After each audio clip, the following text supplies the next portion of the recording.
السلام علیکم ورحمۃ اللہ وبرکاتہ۔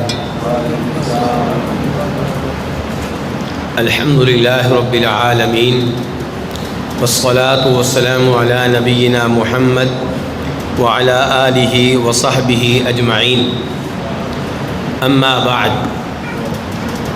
آج 21واں پارہ، اس کا خلاصہ بیان کیا جائے گا۔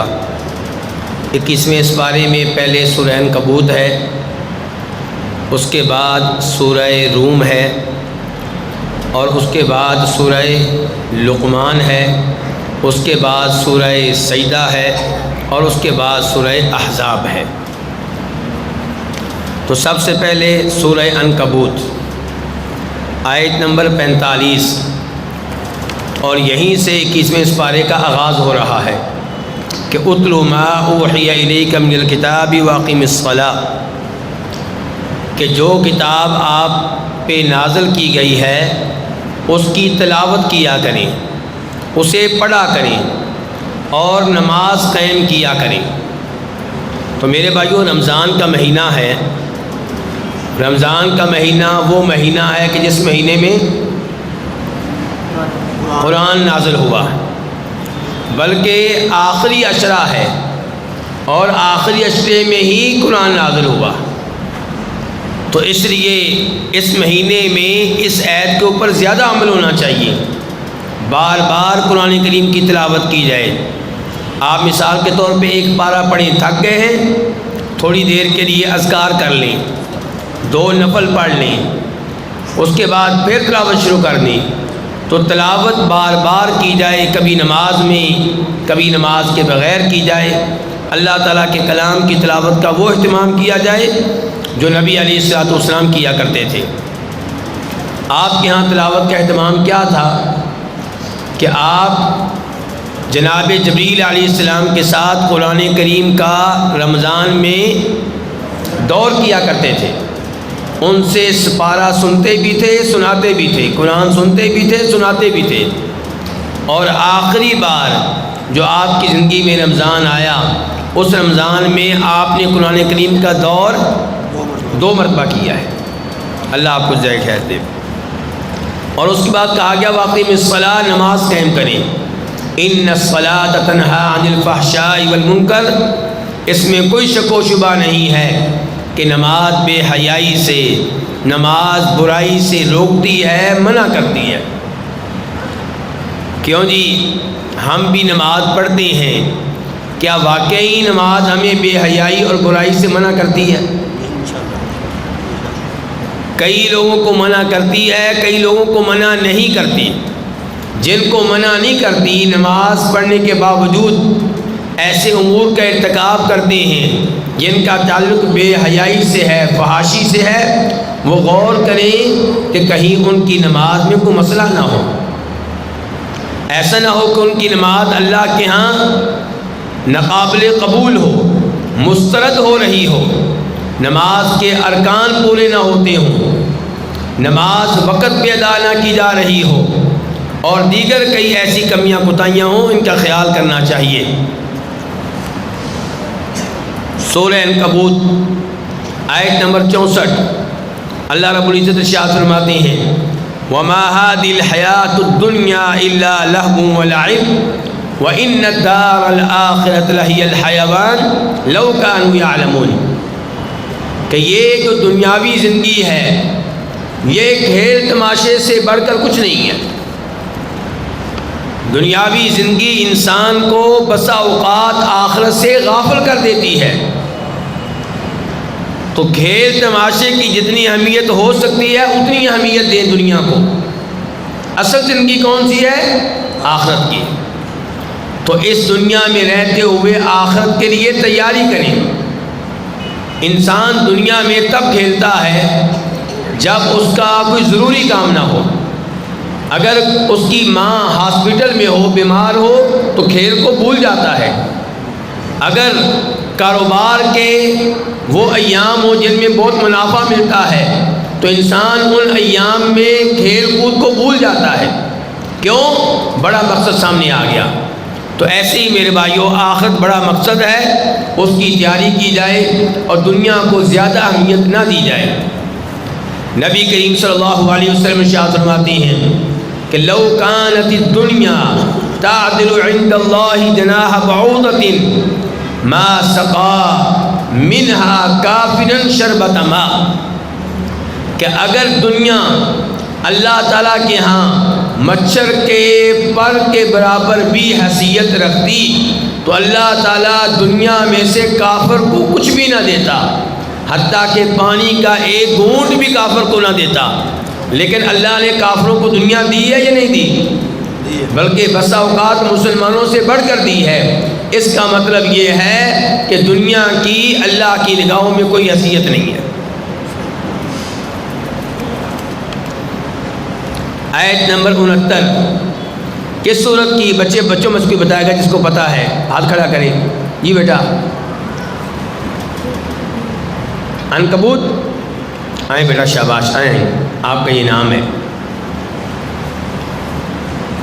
سورہ عنکبوت آیت نمبر 69، اللہ رب العزت ارشاد فرماتے ہیں والذین جاہدوا فینا لنہدینہم سبلنا وان اللہ لمع المحسنین، وہ لوگ جو ہماری راہ میں محنت کرتے ہیں، جستجو کرتے ہیں، تگ و دو کرتے ہیں، ہم ان کو اپنا راستہ دکھا دیتے ہیں،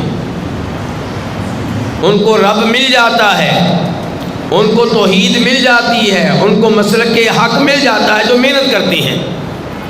وَإِنَّ اللَّهَ لَمَعَ الْمُحْسِنِينَ، اور اس میں کوئی شک و شبہ نہیں ہے کہ اللہ رب العزت نیکوکاروں کے ساتھ ہے۔ اچھا، اللہ تعالیٰ نیکوکاروں کے ساتھ ہے، اس کا مطلب ہے گناہ گاروں کے ساتھ نہیں ہے۔ ایسے ہی ہے جبکہ قرآن کریم میں دوسرے مقام پہ کہا گیا وَهُوَ مَعَكُمْ أَيْنَمَا كُنْتُمْ، کہ لوگو اللہ تمہارے ساتھ ہے، تم جہاں بھی چلے جاؤ۔ اور اس آیت سے جو بھی میں نے پڑھی ہے پتہ چل رہا ہے کہ اللہ ہر ایک کے ساتھ نہیں ہے، اللہ نیکی کرنے والوں کے ساتھ ہے، اللہ احسان کرنے والوں کے ساتھ ہے۔ تو کون سی بات صحیح ہے؟ وہ بات صحیح ہے کہ یہ بات صحیح ہے؟ جو بھائی بتا سکتا ہے وہ آپ کھڑا کریں۔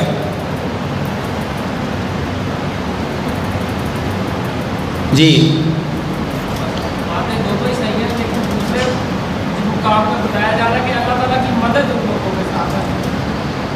جی، آپ کا جواب صحیح ہے۔ اس کو کیا کہتے ہیں؟ کہیں ایک ہوتی ہے مائیت عامہ، یہ سب کا یاد کر لیں، کہیں ایک کیا ہوتی ہے مائیت عامہ اور ایک ہے مائیت خاصہ۔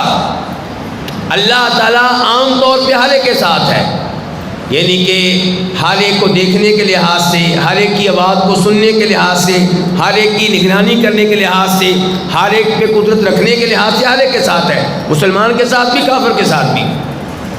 لیکن معیت خاصہ، اللہ کا خصوصی ساتھ، اللہ کی مدد، اللہ کی توفیق، اللہ کی نصرت، یہ ہر ایک کے ساتھ نہیں ہے۔ یہ کن کے ساتھ ہے؟ نیکوکاروں کے ساتھ ہے۔ تو ایک ہے معیت عامہ، ایک ہے معیت خاصہ، اور یہاں پہ تذکرہ ہو رہا ہے معیت خاصہ کا، یہ اپنا انعام لے لیجیے۔ اس کے بعد ہے سورہ روم، اللہ آپ کو ذائقہ ہے، سورہ روم، اور یہ سورہ روم کی ابتدائی آیات ہیں۔ ان آیات میں اللہ تعالیٰ بتا رہے ہیں کہ رومیوں اور ایرانیوں کی جنگ میں رومیوں کو شکست ہو گئی۔ شکست کن کو ہو گئی؟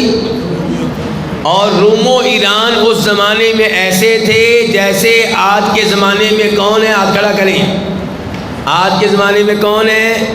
جی امریکہ، اور امریکہ اکیلے سے کام نہیں چلے گا۔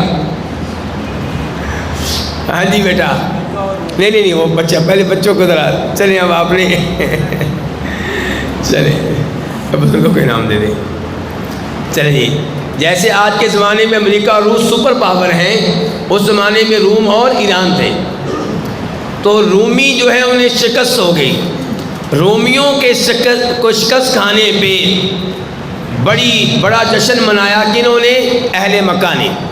بولیے کنہوں نے؟ اہل مکہ نے۔ کیوں؟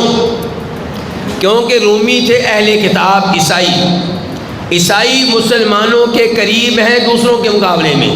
کیوں؟ عیسائی نبیوں کو مانتے ہیں چاہے ہمارے نبی کو نہیں مانتے، لیکن آدم علیہ السلام کو مانتے ہیں، ابراہیم علیہ السلام کو مانتے ہیں، موسیٰ علیہ السلام کو مانتے ہیں، عیسیٰ علیہ السلام کو مانتے ہیں. اور وہ مانتے ہیں تورات و انجیل کو. عیسائی مانتے ہیں تورات و انجیل کو، عیسائی مانتے ہیں آخرت کو. تو مسلمان عیسائیوں کے زیادہ قریب ہیں، عیسائی مسلمانوں کے زیادہ قریب ہیں دوسروں کے مقابلے میں. تو رومیوں نے شکست کھائی، مسلمانوں کو افسوس ہوا. ایرانیوں کو فتح ملی، اہل مکہ نے جشن منایا.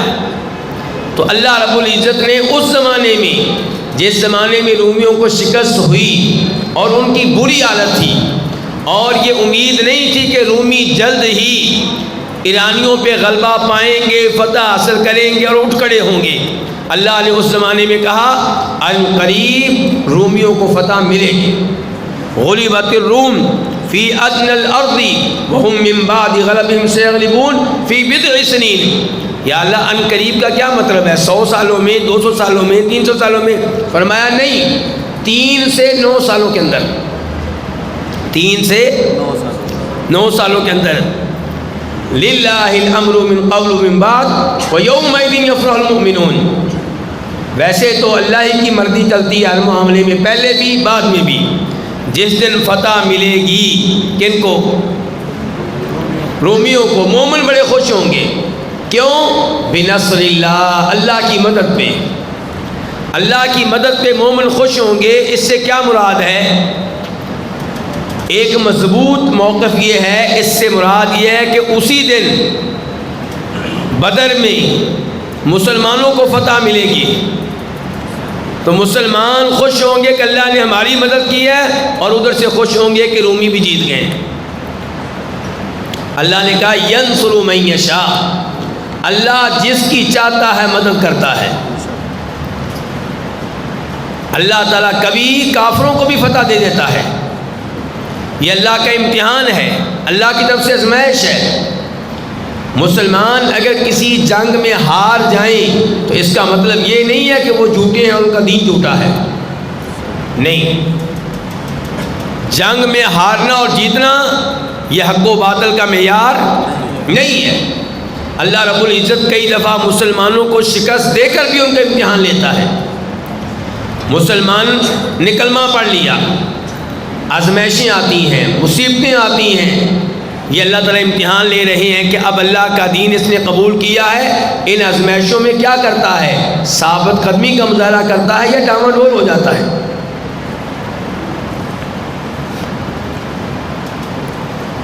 سورہ روم آیت نمبر 21، وَمِنْ آيَاتِهِ أَنْ خَلَقَ لَكُم مِّنْ أَنفُسِكُمْ أَزْوَاجًا لِتَسْكُنُوا إِلَيْهَا. اللہ رب العزت بتا رہے ہیں اپنی بڑی بڑی نشانیاں، اپنی قدرت کی، اپنی عظمت کی.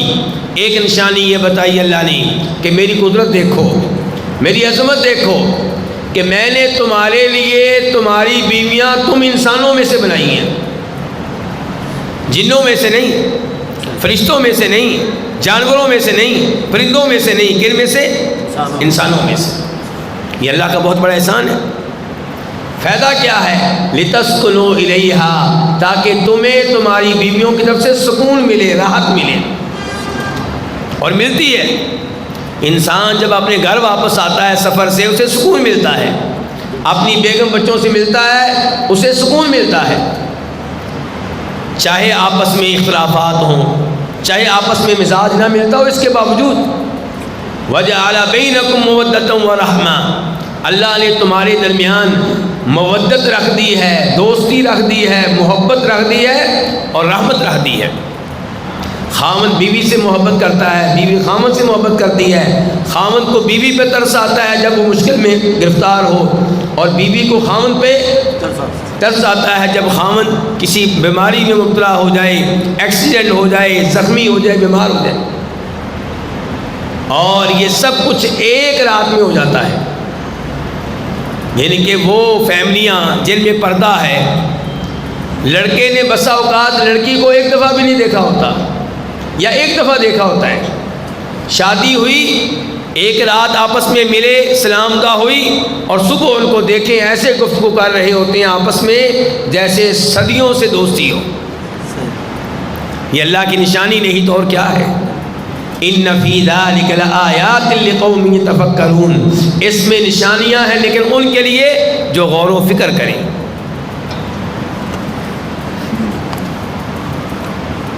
سورہ روم آیت نمبر 40، اللہ الذی خلقکم ثم رزقکم ثم یمیتکم ثم یحییکم هل من شرکائکم من یفعل من ذلک من شیء سبحانہ وتعالی عما یشرکون۔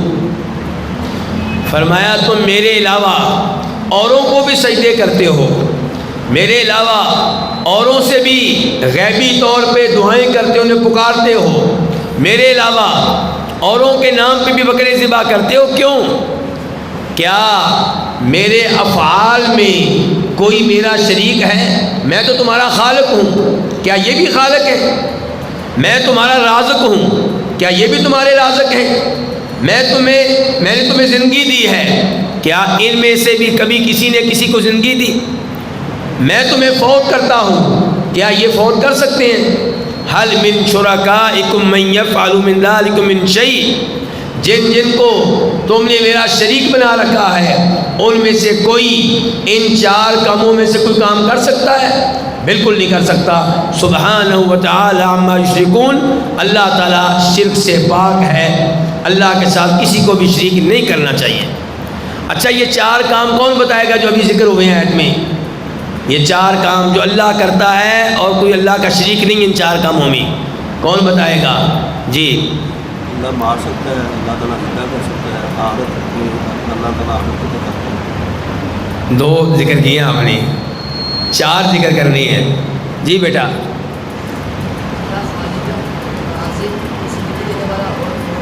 ماشاء اللہ حافظ قرآن ہے نا، اسی لیے آجے اسی لیے ماشاء اللہ، اللہ آپ کو ذائقہ خیر دے بیٹا۔ اصل اجر و ثواب تو آپ کو اللہ نے دینا ہے کہ آپ توجہ سے درس سن رہے ہیں۔ یہ 50 روپے تو ذرا ایک شغل میلہ ہی سمجھ رہے ہیں آپ۔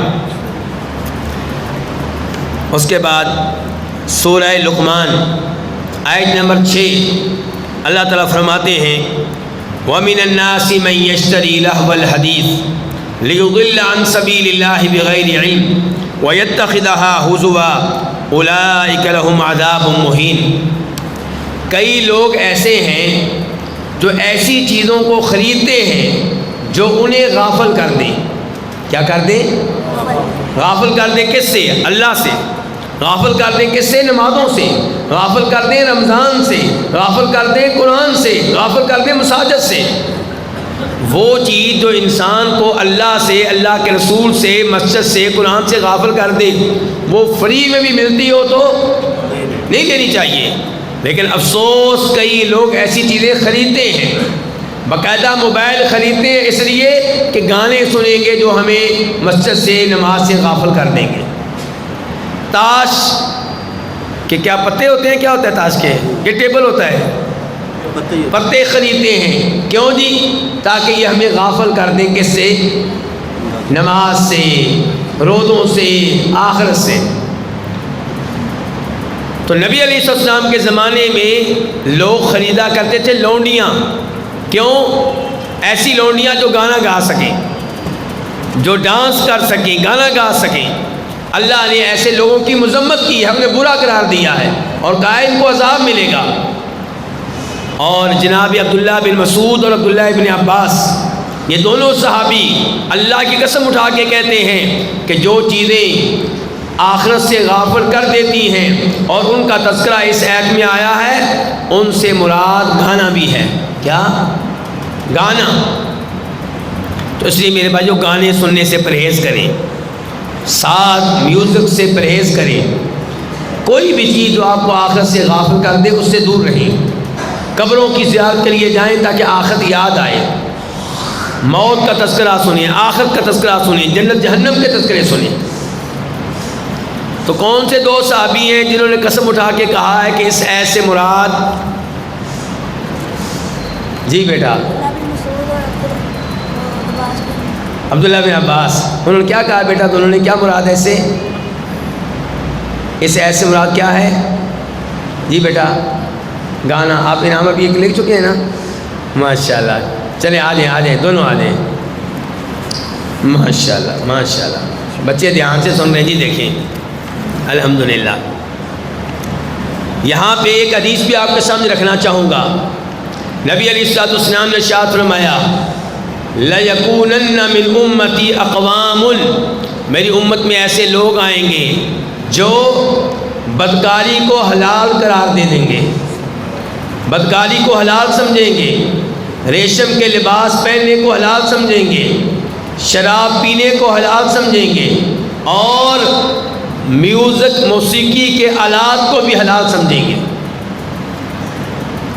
اور آج ایسے لوگ پیدا ہو چکے ہیں جو لڑکیوں سے ناجائز تعلقات کو گناہ ہی نہیں سمجھتے، ریشمی لباس پہننے کو جرم ہی نہیں سمجھتے، میوزک سننے کو، موسیقی کے آلات استعمال کرنے کو جرم ہی نہیں سمجھتے، اور یہ افسوس کا مقام ہے میرے بھائیوں۔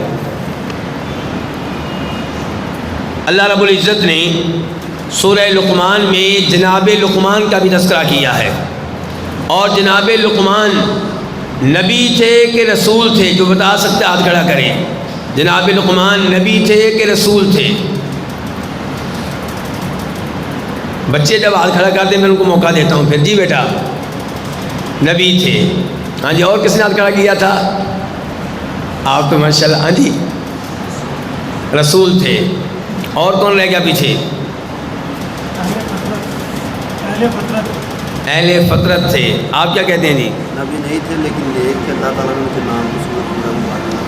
جی ہاں، نہ نبی تھے نہ رسول تھے، اللہ کے ایک نیک بندے تھے، بڑے دانا تھے، سمجھدار تھے۔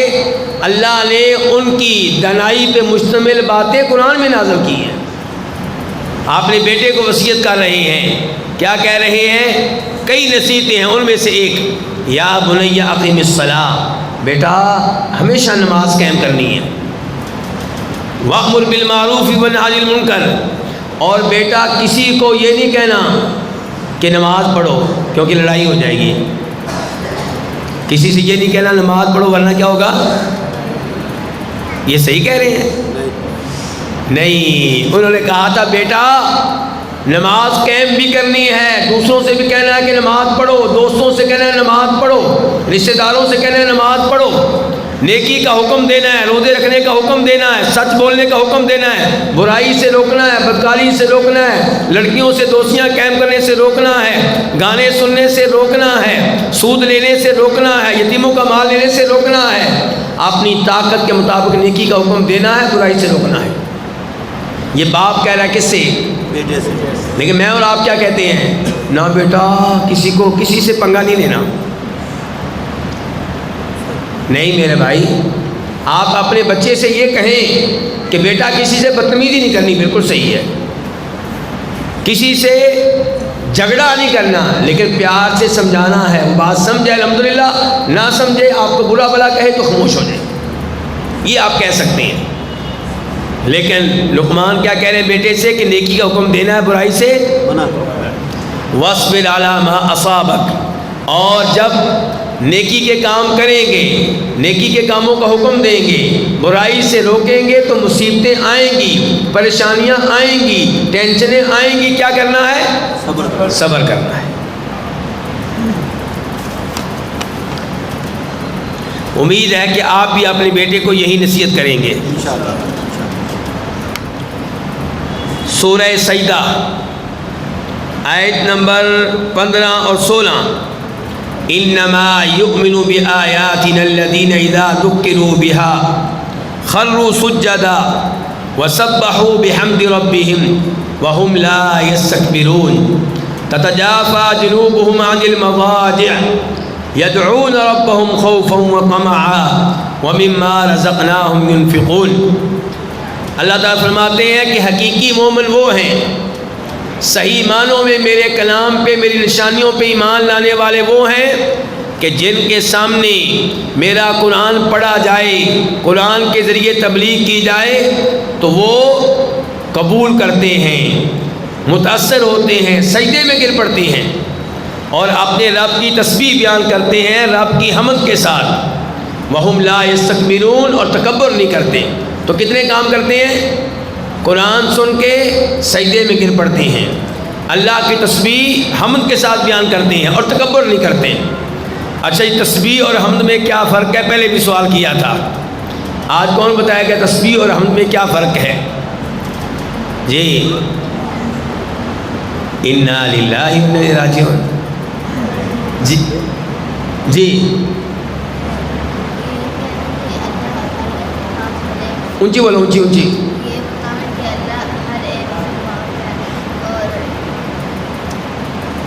اور جی بیٹا سمجھ نہیں آ رہی بیٹا۔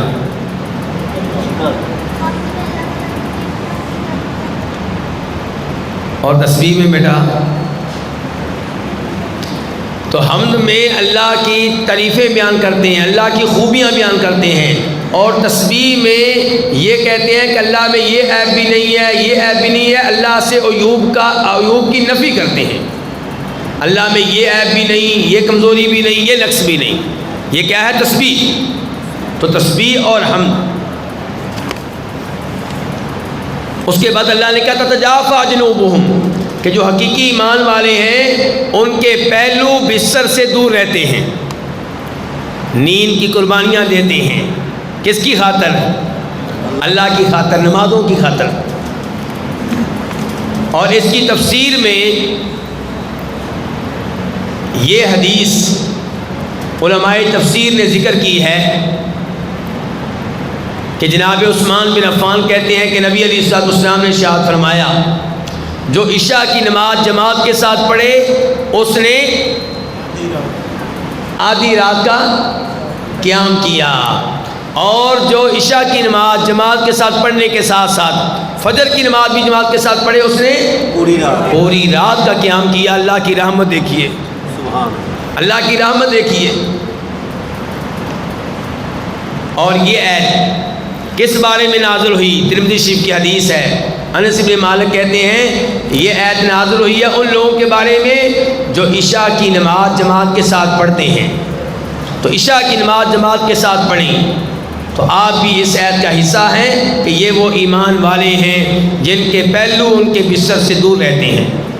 یدعون ربهم خوفا وطمعا، اپنے رب کو پکارتے ہیں، رب سے دعائیں کرتے ہیں، رب سے ڈرتے ہوئے بھی اور امیدیں رکھتے ہوئے بھی۔ تو انسان اللہ کی عبادت کرے، سجدے کرے، رکوع کرے، امید رکھتے ہوئے بھی ڈرتے ہوئے بھی۔ امید کیا ہے؟ اللہ جنت دے گا، اللہ اجر و ثواب دے گا۔ ڈر کیا ہے؟ کہ کہیں اللہ تعالیٰ ناراض ہو کر میرے گناہوں کی وجہ سے مجھے جہنم میں نہ ڈال دے۔ اور یہ ایمان والوں کی علامت بتائی ہے کس نے؟ اور آج صوفی حضرات کہتے ہیں کہ نہیں، ہم اللہ کی عبادت کریں گے بے لوث بے غرض، ہم نمازیں جنت کی خاطر نہیں پڑھیں گے، ہم نمازیں جہنم کی آگ سے ڈرتے ہوئے نہیں پڑھیں گے، ہم کیا ہیں؟ بے لوث۔ تو یہ ان کے جملے خلاف شریعت، خلاف قرآن، انبیاء کرام علیہ السلام کی تعلیمات کے خلاف ہیں، گمراہی پہ مبنی ہیں۔ اللہ تعالیٰ تو کہتا ہے میری عبادت کرو میں جنت دوں گا، تو اللہ کی جنت لینے کے لیے عبادت کرنا بہت اچھی بات ہے۔ یہ تو وہی صورتحال ہوگی، کل پرسوں میں نے کیا کہا تھا کہ اعتکاف والوں کو ہم انعام دیتے ہیں 50 روپے، وہ آگے سے کہتے ہیں نہیں جی مجھے ضرورت نہیں ہے، میں نے کہا تھا ہمارے انعام کی توہین نہ کریں، کہا تھا نا، اور کہا تھا۔ تو جب صوفی کہتے ہیں یا اللہ ہم نماز پڑھیں گے ہمیں تیری جنت نہیں چاہیے ویسے نماز پڑھیں گے، یہ اللہ کے انعام کی توہین کر رہے ہیں اور اللہ کے عذاب کی بھی توہین کر رہے ہیں، تو یہ غلط ہے بالکل۔ آج کے درس کی آخری آیت سورہ احزاب آیت نمبر 4 اور 5، اللہ تعالیٰ فرماتے ہیں وَمَا جَعَلَ أَدْعِيَاءَكُمْ أَبْنَاءَكُمْ ذَلِكُمْ قَوْلُكُمْ بِأَفْوَاهِكُمْ وَاللَّهُ يَقُولُ الْحَقَّ وَهُوَ يَهْدِي السَّبِيلَ۔ سب سے پہلے میرا سوال ہے کہ نبی علیہ السلام نے ایک صحابی کو اپنا بیٹا قرار دیا تھا، اس صحابی کا نام کون بتائے گا؟ صرف ہاتھ کھڑا کرنا ہے بس. اس صحابی کا نام کون بتائے گا؟ ماشاءاللہ جی، آئیں انعام نہیں. آج ہمارے انعام کی بےعزتی نہیں کرنی. اللہ آپ کو ذائقہ خیر دے. اچھا، اب یہ کون بتائے گا کہ ایک صحابی ہے، ایک ہی صحابی ہے جن کا قرآن میں نام آیا ہے. ہاتھ کھڑا کریں جو جانتے ہیں. ایک ہی صحابی ہے جن کا قرآن میں نام آیا، صرف ایک صحابی جن کا باقاعدہ قرآن میں نام آیا ہے. جی، زید بن حارثہ. اللہ آپ کو ذائقہ دے. لے. تو یہ زید بن حارثہ، ان کو اللہ کے رسول نے کیا قرار دیا تھا؟ اپنا بیٹا. اللہ نے اعلان کر دیا ہر بچہ اسی کا بیٹا ہے جس کے گھر میں پیدا ہوا ہے. کوئی اور اس بچے سے پیار تو کر سکتا ہے، اس کی پرورش تو کر سکتا ہے، اس کی تعلیم و تربیت کے فرائض اس انجام دے سکتا ہے، اور پیار سے اس کو بیٹا بھی کہہ سکتا ہے، لیکن حقیقی بیٹا اس کا نہیں، اپنے باپ کا ہے. ولدیت تبدیل کرنے کی اجازت شناختی کارڈ میں، پاسپورٹ میں، نادرا کے بے فارم میں ولدیت تبدیل کرنے کی اجازت نہیں ہے. اور ایسا لڑکا جس کو آپ منہ بولا بیٹا بنا لیتے ہیں، وہ جب جوان ہوگا، آپ کی بیٹیاں جوان ہوں گی، آپ کی بیٹیوں کو چاہیے اس سے پردہ کریں، اس سے پردہ کریں. اور وہ بچہ آپ کا وارث نہیں ہے، وہ وارث اپنے باپ کا ہے. البتہ آپ بطور تحفہ اپنی زندگی میں کوئی چیز دینا چاہیں دے سکتے ہیں، اس کے لیے وصیت کرنا چاہیں کر سکتے ہیں، لیکن وہ باقاعدہ اللہ کی طرف سے وارث نہیں ہے. اور اللہ نے کہا آئندہ ایسے بچوں کی نسبت ان کے حقیقی باپ کی طرف کرو. نبی علیہ الصلوۃ والسلام کو بھی اس معاملے میں گنجائش نہیں دی گئی. بخاری کی روایت عبداللہ بن عمر کہتے ہیں پہلے ہم کہتے تھے زید بن محمد، پھر ہم نے کہنا شروع کر دیا زید بن حارثہ. تو میرے بھائیو، اس معاملے میں اللہ کے حکم کی پابندی کرنی چاہیے. اللہ کے ہاں اس حکم کی کیا اہمیت ہے؟ فرمایا نبی علیہ الصلوۃ والسلام نے، بخاری شریف کی حدیث ہے، جناب سعد اس کے راوی ہیں، کہ جو اپنی نسبت اپنے حقیقی باپ کو چھوڑ کے کسی اور کی طرف کرے اور کہے کہ میرا یہ باپ ہے، اور اس کو پتہ بھی ہے کہ یہ میرا باپ نہیں ہے، باپ اور ہے، ایسے شخص پہ جنت حرام ہے. نبی علیہ الصلوۃ والسلام نے زید بن حارثہ کی شادی کس خاتون سے کی تھی؟ نام کون بتائے گا؟ ہاتھ کھڑا کریں. اللہ کے نبی علیہ السلام نے زید بن حارثہ کی شادی کس خاتون سے کی تھی؟ ہاتھ کھڑا کریں، جلدی کریں. زینب بنت جاش. پورا نام لیں، زینب بنت جاش. لیکن زید بن حارثہ زینب بنت جاش میں نباہ نہیں ہو سکا.